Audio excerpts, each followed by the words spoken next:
Student small activity చేస్తున్నాం, అందరూ బాగా గమనించండి. ఈ యాక్టివిటీకి 4 క్యాండిల్స్ తీసుకున్నా, కార్న్ ఫ్లోర్ తీసుకున్నా. ఇప్పుడు మండుతుందా?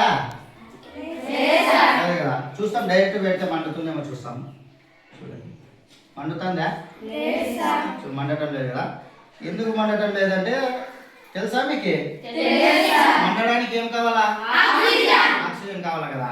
కానీ మనకి ఇక్కడ హీట్ కోసం మనము క్యాండిల్ తీసుకున్నాము, ఫ్యూయల్గా కార్న్ ఫ్లోర్ తీసుకున్నా కానీ మండటం లేదు. కానీ ఇప్పుడు చూడండి, ఇప్పుడు గమనించండి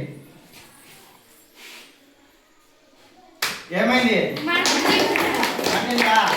మరి ఇంకోసారి చూడండి ఏమైంది? మరి ఇంకోసారి గమనించండి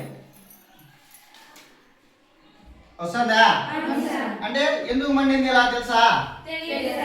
ఎందుకంటే దీని వెనకాల రీజన్ ఏమంటే, ఎప్పుడైతే నేను కార్న్ ఫ్లోర్ త్రో చేశానో ఈ కార్న్ ఫ్లోర్ లో ఉన్నటువంటి చిన్న చిన్న పార్టికల్స్ అనేవి ఎయిర్ లో స్ప్రెడ్ అయ్యి మండడానికి కావాల్సిన ఎంత అయితే ఆక్సిజన్ కావాలో అంత తీసుకుంటుంది. కాబట్టి బాగా మండి అట్లా మంట వస్తుంది. కానీ డైరెక్ట్ గా మండినప్పుడు కానీ గాల్లో ఆక్సిజన్ ఉంది కదా, కానీ ఎంత ఆక్సిజన్ తీసుకోవడం లేదు. ఎప్పుడైతే నేను స్ప్రెడ్ చేస్తానే, గాల్లో స్ప్రెడ్ చేస్తాను, దీంట్లో ఉన్న పార్టికల్స్ చిన్న చిన్నగా పోయి దానికి కావాల్సిన ఆక్సిజన్ తీసుకొని వెంటనే ఆ విధంగా ఫైర్ అవుతుంది. అది reason. Okay, do you understand?